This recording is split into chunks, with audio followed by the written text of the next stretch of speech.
Welcome to today's Explainer. We are diving into a story today that literally has it all. Ancient ambition, deep-seated generational trauma, and a totally cinematic saga about a hunter who genuinely tried to conquer the sky. Based on ancient texts and biblical narratives, we're unpacking the untold psychology behind one of history's absolute most famous myths. We're talking about the incredible rise and the very dramatic fall of humanity's very first emperor. You know, there's a fascinating saying that goes, every empire begins with a warrior, but this one began with a hunter who wanted to conquer the heavens. And that right there is the ultimate paradox of our main character, Nimrod. He wasn't born into royalty. He didn't start out with some massive army at his back. He started with a bow, an arrow, and an ambition so absolutely massive that it eventually challenged the boundaries between earth and the divine. But to truly grasp the heights of his arrogance, we first have to understand the sheer depths of the world's despair at that time. So, let's jump right into Section 1, the post-flood world. To make sense of this story, we have to establish the incredibly bleak, traumatized reality that humanity was facing right before Nimrod's rise. The source material anchors this entire narrative in the immediate fallout of an apocalyptic event, 40. That number is the key to understanding the psychological devastation of the era. The narrative tells us of a world so corrupted that the Creator sent a great flood. For 40 days and 40 nights, the sky just completely broke open. The earth wept, and the waters rose so incredibly high that they swallowed the peaks of the mountains. When the silence finally returned, only one massive ark remained. Imagine that. The survivors stepped out onto this muddy, totally empty earth, carrying an unimaginably heavy burden, the deep, lingering trauma of a literal world-ending catastrophe. And you can actually see how this trauma builds up through the generations, tracing the lineage from Noah, the patriarch who survived the waters, down to his son Ham, and then to his grandson Cush, as humanity just slowly, painstakingly begins to reroot itself. And then, in the fourth generation, a boy is born. The source material notes something crazy here. His very birth cry wasn't a normal baby's wail. It sounded like thunder, like the roar of the future. Looking into the infant's eyes, his father saw fire and named him Nimrod, a name that many say literally symbolized rebellion. Which brings us to Section 2, Rise of the Mighty Hunter. The thing about young Nimrod is that when others hid, he walked right into the dark to see what was beyond it. While other kids were cowering at the shadows, he was actually drawn to them. The source recounts this incredibly defining moment from his childhood. One evening, a pack of vicious jackals attacked their settlement. Grown, experienced warriors dropped their weapons and just fled in absolute terror. But Nimrod? He stood completely alone. He was holding nothing but a burning stick of wood, and he refused to take a single step back. By morning, the jackals had scattered, and this kid was still standing. From that day on, the whole community looked at him differently, not with familiarity, but with pure awe. His ascent to power after that was remarkably strategic.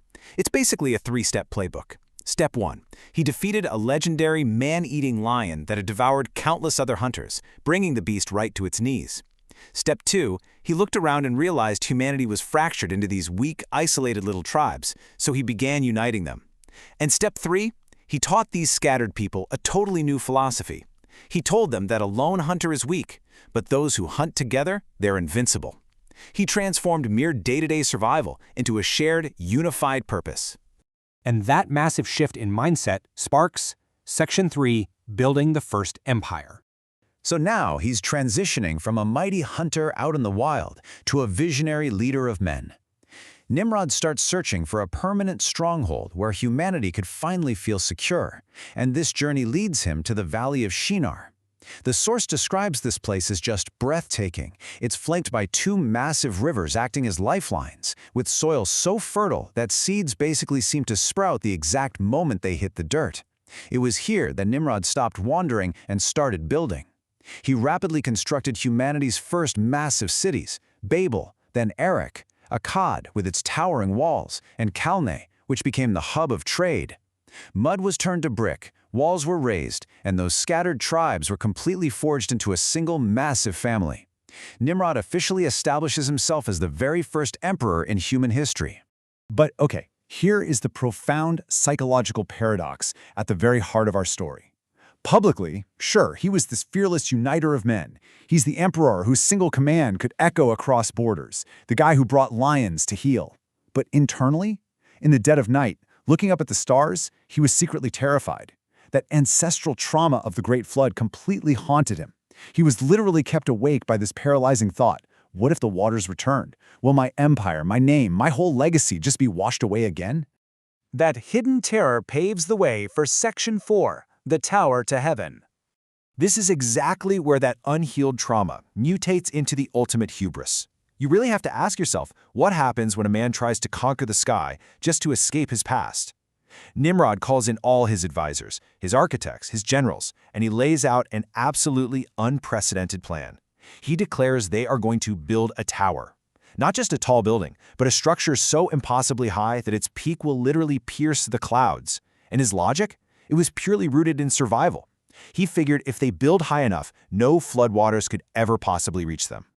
He takes this incredibly bold vision straight to the masses in the Shinar Valley, delivering this wildly impassioned speech.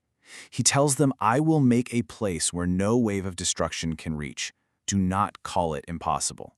He convinces the people that they no longer need to be prisoners of their ancestors' fears. They don't have to cower from the sky anymore.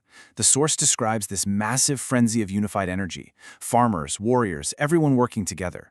Firing bricks, pulling thick ropes, hoisting heavy stones higher and higher into the air. But as you might guess, as the tower grows, so does his ego. That initial fear of water is entirely replaced by the intoxication of power. Looking up at his massive brick mountain stretching up into the sky, Nimrod's absolute arrogance just peaks. He throws this incredibly prideful challenge right at the divine, shouting, "Open up the gates of heaven, bow before my power." He genuinely, truly believed that human unity and human engineering had made them equal to the Creator. And that inevitably leads us to Section 5, the fall of Babel. Because unchecked ambition always meets a boundary. This is the big climax of our source narrative, where extreme human hubris directly clashes with divine intervention. High above all those towering bricks, the Creator observes this unchecked pride. It becomes clear that their unity is no longer about survival at all. It's mutated into a giant monument to vanity. And then, in a single chaotic instant, the frantic, deafening noise of all that construction just abruptly stops. The entire rhythm of the work completely halts. Just picture the absolute chaos on the scaffolding up there. Workers are yelling for mortar, but the guy next to them just hears total gibberish. The foreman is giving out orders to pull the ropes, but the laborers drop them in sheer confusion. "What are you saying? I don't understand. The tower will fall." The brilliant thing here is that the divine intervention didn't even involve lightning bolts or dramatic earthquakes. God simply confounded their languages. The very thing that made them invincible, their ability to communicate and unite, was instantly turned into the exact weapon that shattered their empire. The immediate aftermath is deeply tragic. Scattered voices quite literally lead to scattered nations. With their shared language gone, their grand purpose just evaporated into thin air. Frustrated and terrified by the sudden, weird isolation of not understanding one another, the people just completely abandon the project. They scatter in all directions across the earth, and that massive, incomplete Tower of Babel, it's just left standing there in the silent valley, not as a glorious stairway to heaven, but as a towering, empty monument to broken unity. So, the core lesson of Babel here is crystal clear. Unity brings power, but unchecked pride inevitably brings boundaries. The source material uses Nimrod's tragic downfall to highlight a really timeless danger. Look, when humanity works together, we can achieve things that seem impossible. We can build sprawling cities from mud and conquer the wild. But the very second that unified power turns into unchecked ego, the moment we try to literally make ourselves gods, we inevitably hit a boundary that shatters everything we've built. I want to leave you with this final, provocative thought to chew on. Has humanity truly learned this lesson today? As we continue to build our own modern towers, whether we're talking about technological marvels, massive economic empires, or literal skyscrapers reaching for the clouds, are we building out of a shared, humble purpose?